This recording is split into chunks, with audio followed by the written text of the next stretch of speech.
Selamat datang semua. Kali ini kita akan melanjutkan materi kita dari mata pelajaran teknologi jaringan berbasis luas, yaitu tentang penggunaan dan perancangan jaringan berbasis luas. Kompetensi dasar dari materi yang akan kita bahas adalah menganalisis jaringan berbasis luas dan membuat desain jaringan berbasis luas. Jadi, setelah selesai mempelajari materi ini, para siswa diharapkan mampu untuk menganalisis jaringan berbasis luas dan mampu untuk membuat desain jaringan berbasis luas. Oke, kita lanjutkan. Kemunculan jaringan berbasis luas ini sangat membantu bidang komunikasi di era sekarang. Jaringan ini banyak digunakan untuk saling menghubungkan jaringan-jaringan yang secara fisik tidak saling berdekatan, terpisah antar kota, provinsi, atau bahkan terpisahkan benua, melewati batas negara yang satu dengan batas negara yang lain. Koneksi antar remote jaringan ini umumnya dengan kecepatan yang sangat jauh lebih lambat dari koneksi jaringan lokal lewat kabel jaringan. Bahan yang akan dibahas dalam materi ini adalah 1. Fitur-fitur pelayanan jaringan berbasis luas. 2. Komunikasi jaringan berbasis luas. 3. Jenis enkapsulasi jaringan berbasis luas. 4. Protokol jaringan berbasis luas. 5. Konektivitas perangkat WAN. Dan yang keenam adalah merancang jaringan berbasis luas. Namun pada kali ini kita hanya akan membahas materi dari poin 1 sampai 3 saja, yaitu fitur-fitur pelayanan jaringan berbasis luas, komunikasi jaringan berbasis luas, dan jenis enkapsulasi jaringan berbasis luas. Kita mulai dari yang pertama, yaitu fitur-fitur pelayanan jaringan berbasis luas. Penerapan dari teknologi jaringan ini bisa kita lihat pada beberapa peralatan yang ada di sekitar kita. Berikut beberapa layanan yang muncul dari adanya teknologi WAN. Yang pertama adalah ATM atau Asynchronous Transfer Mode. ATM adalah koneksi WAN berkecepatan tinggi dengan menggunakan teknologi paket switching dengan kecepatan sampai 155 megabit per second, bahkan sampai 622 megabit per second.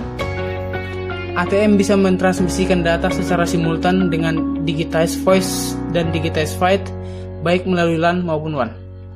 ATM menggunakan sel berukuran kecil, yaitu 53 byte, yang lebih mudah diproses dibandingkan sel variabel pada X25 atau frame relay, yaitu kecepatan transfer bisa sampai 1,2 gigabit, line digital berkualitas tinggi dan low noise, dan tidak memerlukan error checking. Menggunakan media transmisi dari koaksial, twist pair, dan fiber optic, dan transmit data secara simultan. Selanjutnya adalah X25. X25 adalah protokol standar dari ITU-T untuk koneksi wide area network pada jaringan paket switch. X25 banyak digunakan dalam proses transaksi kartu kredit dan mesin ATM secara simultan. Awalnya, X25 menggunakan line analog untuk membentuk jaringan paket switching, walaupun X25 bisa saja dibangun melalui jaringan digital. Protokol X25 mendefinisikan bagaimana koneksi antar DTE dan DCE di-setup dan di-maintain dalam PDN atau Public Data Network. Layanan X25 yang bisa menggunakan line dedicate pada PDN untuk membuat koneksi WAN, yaitu bisa beroperasi pada kecepatan sampai 64 kilobit per second pada line analog, menggunakan frame sebagai variabel ukuran paket, menyediakan deteksi error dan juga koreksinya untuk menjamin keandalan melalui line analog yang berkualitas rendah. Selanjutnya, frame relay. Frame relay adalah salah satu teknologi WAN dalam paket switching di mana komunikasi WAN melalui line digital berkualitas tinggi. Lalu PSTN atau Public Switch Telephone Network. PSTN adalah jaringan telepon switch publik yang merupakan komunikasi WAN yang kuno dan masih banyak dipakai di seluruh dunia. Public Switch Telephone Network adalah teknologi WAN yang menggunakan jaringan circuit switch berbasis dial-up atau leased line.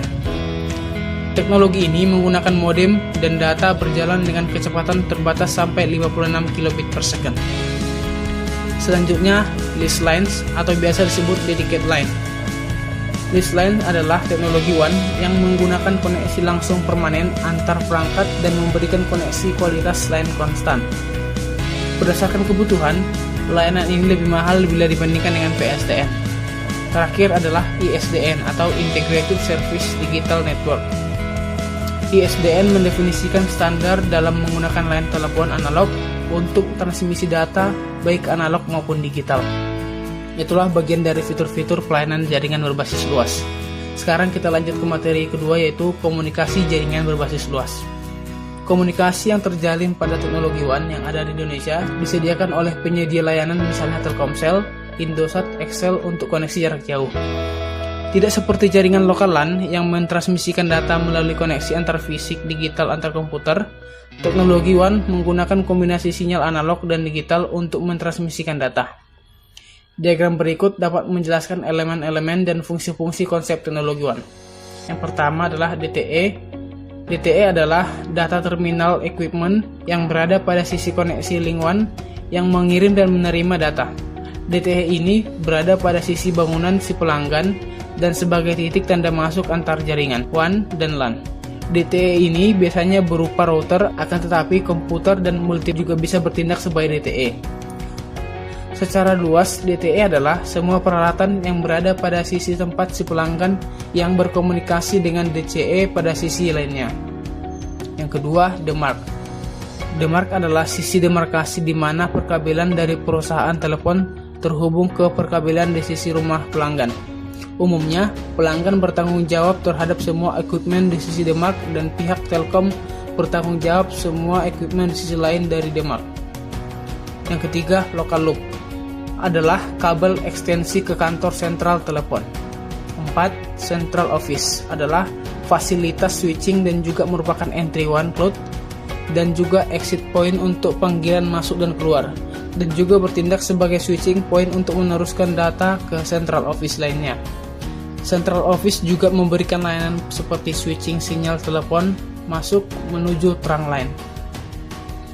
Central Office juga berfungsi memberikan catu daya DC ke local loop untuk membentuk sirkuit elektrik.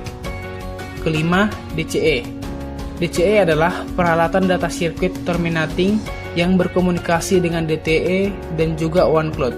DCE pada umumnya berupa router di sisi penyedia jasa yang merelay data pesan antara customer dan OneCloud. DCE adalah piranti yang mensuplai signal clocking ke DTE.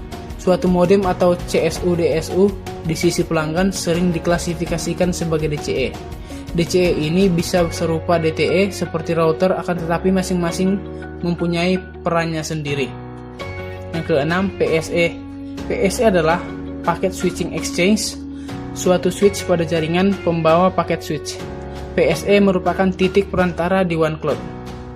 Yang ketujuh, OneCloud. OneCloud adalah hierarki dari trunk, switch, dan central office yang membentuk jaringan sambungan telepon. Kenapa dipresentasikan dengan cloud? Karena struktur fisik bermacam-macam dan jaringan-jaringan dengan titik koneksi bersama bisa saling tumpang tindih. Pesan berjalan dari point to point secara berbeda tergantung pada koneksi fisik dan protokol yang digunakan, yaitu Dedicated Connection. Dedicated Connection adalah koneksi internet super cepat dan stabil yang merupakan layanan koneksi internet selama 24 jam sehari dengan menggunakan bermacam metode akses yang sesuai dengan keperluan. Circuit Switch Network. Circuit Switch Network merupakan metodologi penerapan jaringan terkomunikasi di mana dua node jaringan membentuk suatu saluran komunikasi khusus atau sirkuit melalui jaringan sebelum node dapat berkomunikasi. Rangkaian menjamin bandwidth penuh dari saluran dan tetap terhubung selama sesi komunikasi. Packet Switch Network.